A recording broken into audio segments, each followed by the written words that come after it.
wuxuu nabigu yidhi salawaatu rabbi wasalaamu calayh habeenka bisha shacbaan ay kala badhantoy nis noqoto habeenkaas allah baa wuxuu daalacdaa addoommadiisa dhammaantood intuu abuurtay oo dhan buu daalacdaa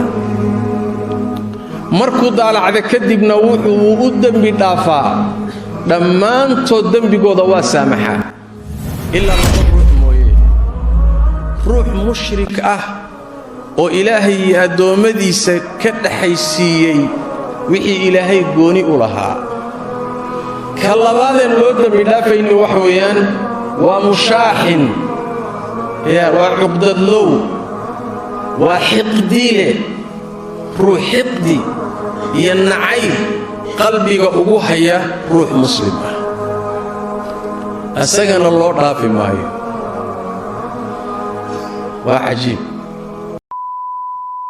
nabiguna markuu ilaahay baryayay ducada quraanka ugu taala waxa kamida waqul rabbi zidni ilman ilahu aqooni kordhi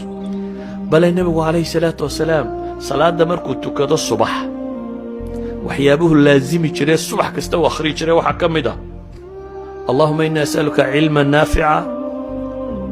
ورزقا طيبا وعملا متقبلا إله وحكو ويديسان يا علمي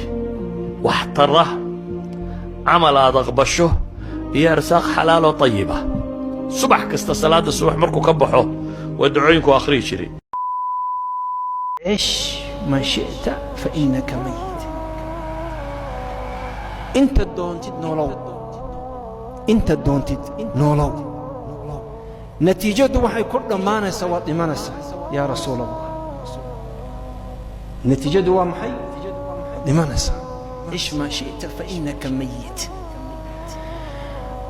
وحقيقة يا واقع انتنا بدن اين مالين والبا ان دول مرتو ان ilowsiino waxaynu ku mashquulaa caruurta waxaynu ku mashquulaa xoolaha waxaynu ku mashquulaa in nafteena waxaynu ku mashquulaa siyaasad qoladaas caynkaa tiri qoladaas waxa samaysay qoladaas ugu food garaynaya laakiin xaqiiqadu waxa weeye cish fa innaka mayit nabi muhammad sallallahu alayhi wa sallam ilaahay quraanka muxuu ku yiri innaka mayit wa innahu mayit